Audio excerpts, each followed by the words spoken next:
Hello, it's Weekend Handicapper from weekendhandicapper.com. In this video, we're going to provide picks and analysis for the 2019 Kentucky Jockey Club at Churchill. But before we do, hit that subscribe button, hit that notification bell so you can get all the latest tips, tools, and resources that help you make money betting on thoroughbred horse races. All right, so why are we analyzing the Jockey Club race? Well, we are well on our way to what's called the road to the Kentucky Derby. So we're going to have many races coming up that horses, depending on how well they do, could be eligible for the 2020 Kentucky Derby. So we're going to have a series of videos showing and breaking down each race to help you hopefully find your contenders and hopefully winners of the 2020 Kentucky Derby. So this week's race is the 2019 Kentucky Jockey Club at Churchill Downs. It's race number 11 for 2-year-olds. Now, some of you may know I'm not a big fan of 2-year-olds races. I find them highly unpredictable, even more so than normal horse races. The 2-year-olds first off, you don't have much to go on paper. You only might have raced once or twice, and they can make huge leaps. So if their speed figures are right here, who knows, next time they race, they might improve by 20 points. So it's very, very unpredictable, in my opinion, but we have to do what we have to do in terms of handicapping these races, or at least paying attention to these horses, because they could end up in the starting gate of the biggest race of the year, which is the Kentucky Derby. So here we go. The 2019 Kentucky Jockey Club at Churchill Downs. I checked the weather forecast, 60% chance of rain. So take that with a grain of salt, these picks, because anytime you might have an off track, not to say that it will be, but just in case it is, that might alter your picks and your handicapping. All right, so let's take it horse by horse and let's see if we can find some contenders and some possible plays. Number 1, enforceable. All right, so right off the bat, we want to talk about the inside post. Seems like they're doing pretty well at this distance, which is a mile and the 16th on the dirt. The inside posts are doing pretty well, and early speed is doing pretty well. So your horses want to be up front. Number 1, enforceable, has meets one of those criteria. It's starting on the inside, which is right now seems like it's advantageous to be on the rail or on the inside post. But on the opposite end of the spectrum, it's a closer. It likes to come from behind so much, so far in its career. But it's Mark Cassie's horse. Florent Giroux's a really good jockey. It's been competitive at Churchill. So positive, it's got some good connections, starting on the inside of rail. Negative, looks like the running style doesn't match the track profile so far, as here recently. But still, contender certainly underneath you want to use in your exactas and trifectas. Number 2, Fighting CB. This is an interesting horse. I'm not too gung-ho about what's on paper, other than the fact that the horse is starting on the inside, and it's seems like it likes to be near the front when it's running. So the running style is playing to the track profile. This horse might be the value of the race. As we go along, we're going to see some short prices. This one, morning line's 8-1, might be the value and might be worth the gamble. It's been second at Churchill, and again, inside post, early running style should be worth a gamble, at pretty good odds. Number 3, Tis the Law. This is the favorite, and it should be. It's undefeated. Has been working out really well. The only negative is it's been off for like 50-something days, almost 2 months practically. But here's how you want to figure that. If you have a horse that's coming off a layoff, notice how it's been working out.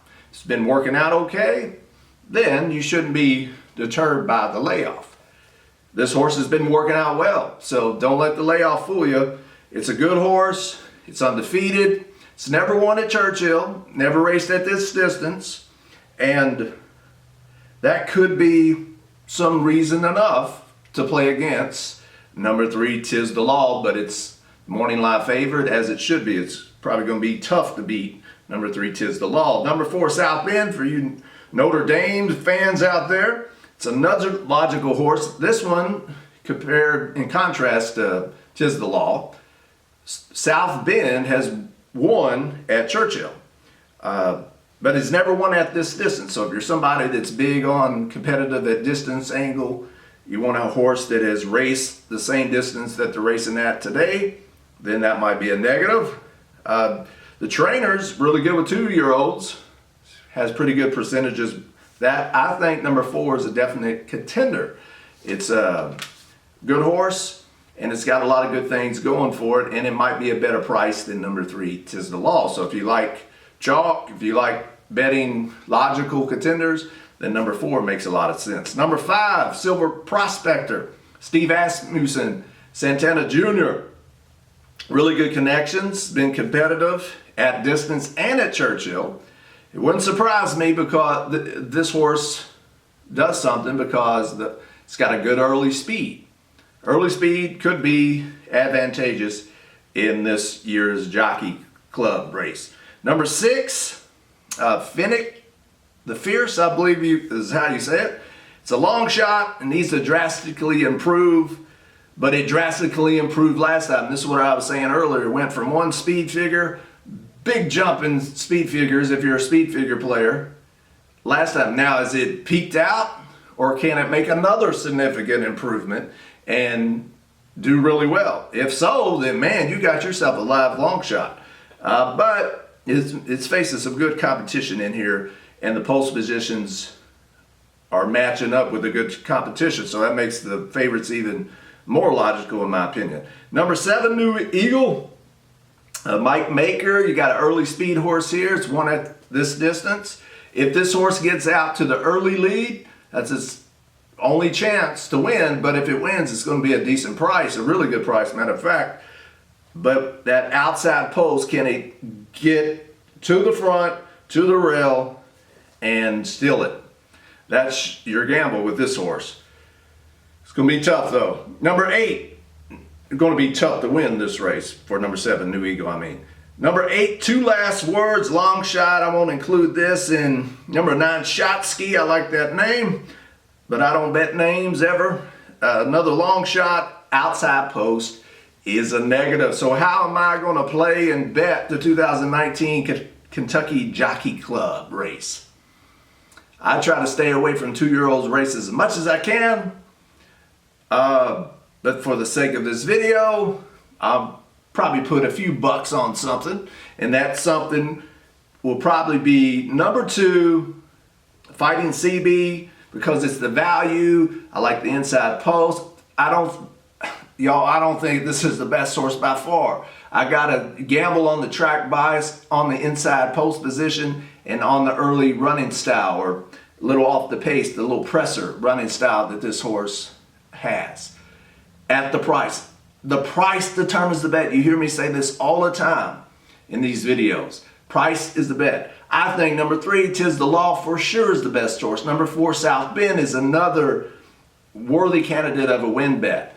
But if you're trying to make money, then you got to look for the value and not so obvious. But to me, number 2 is the value, Fighting CB. I'm not that confident in the horse.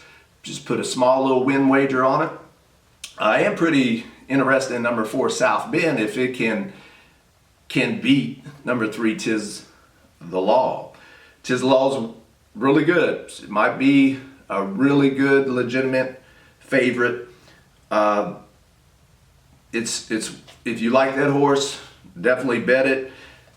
Put it in exactas, maybe bulk up your price. So maybe put number 3, Tiz the Law, over 1, 2, 3, or 1, 2, 4, and 5.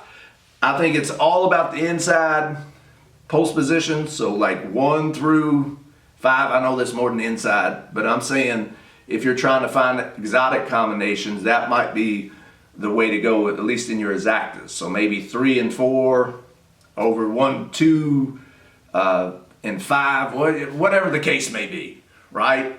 I'm not going to get hung up on exactas. I'm not going to get hung up on huge win bets. Just keep in mind the inside post. So maybe number 2 might be the value. Tis Laws, definitely for sure. And number 4, South Bend.